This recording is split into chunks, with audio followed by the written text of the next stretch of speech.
Welcome along to Property Tribes TV, and right now we are going to talk student lets with Simon Thompson, MD of accommodationforstudents.com. So welcome. Hello. Obviously a good time to be speaking to you because students are looking for their accommodation now, but let's go back to the beginning. And Accommodation for Students pretty much does what it says on the tin, doesn't it? Yeah, that's right. I basically had first-hand difficulties when I was a student trying to find a house. And I thought this really can be made easier, and it was at the advent of the internet really. So I had a look online and there was nothing for student accommodation at the time. So I thought, I've got to do this, and I wrote the business plan and basically built it from a bedroom with my business partner. It's fantastic. And now 12 years later? 12 years on, a couple of grey hairs coming through. And we've done really well with it really.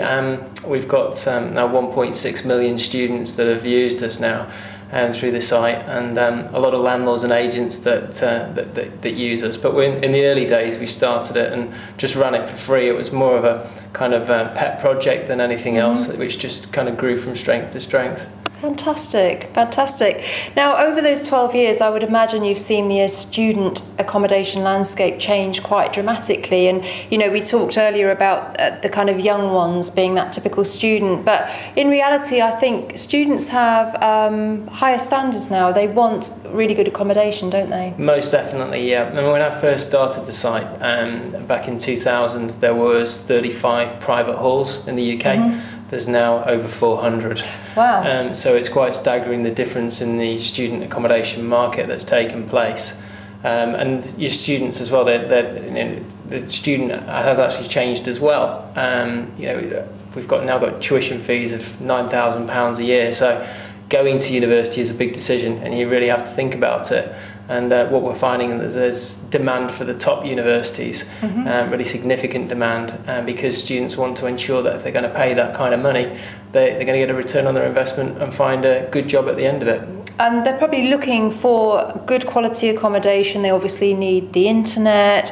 Are landlords meeting their demands, do you think? Most definitely, yeah. It's a competitive market out there. Obviously there's been a large influx of people coming into the market because students provide an attractive yield, but from a landlording perspective it's almost essential now that you've got high speed internet and provide services and facilities for students, and the properties are in good state of repair as well, because now students have got access to property information at their fingertips as such.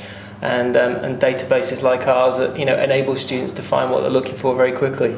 Indeed. It's quite hard to vet students though, because obviously they don't really have a track record of renting.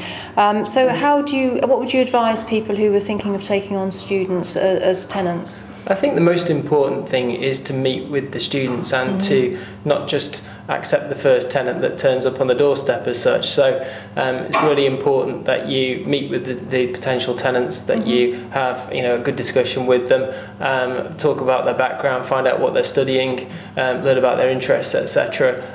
Don't just kind of walk them around the property and say, would you like to rent it? Because that's when you find that you have problems because you don't really know who you're renting to. Sure, and rental guarantor is very important. That's right, yeah. The parent is obviously the rental guarantor in a lot of instances, because the student's got no previous tenant history to reference as such. So it's usually the parent that acts as the guarantor.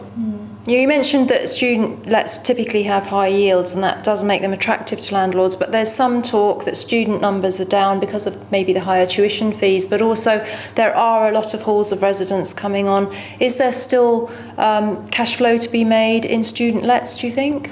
Most definitely, yes. There's been a large influx of investors into the student accommodation market, and universities have increased their own student accommodation provision. So in some towns and cities we're actually finding that there's an overspill of supply in places like Exeter.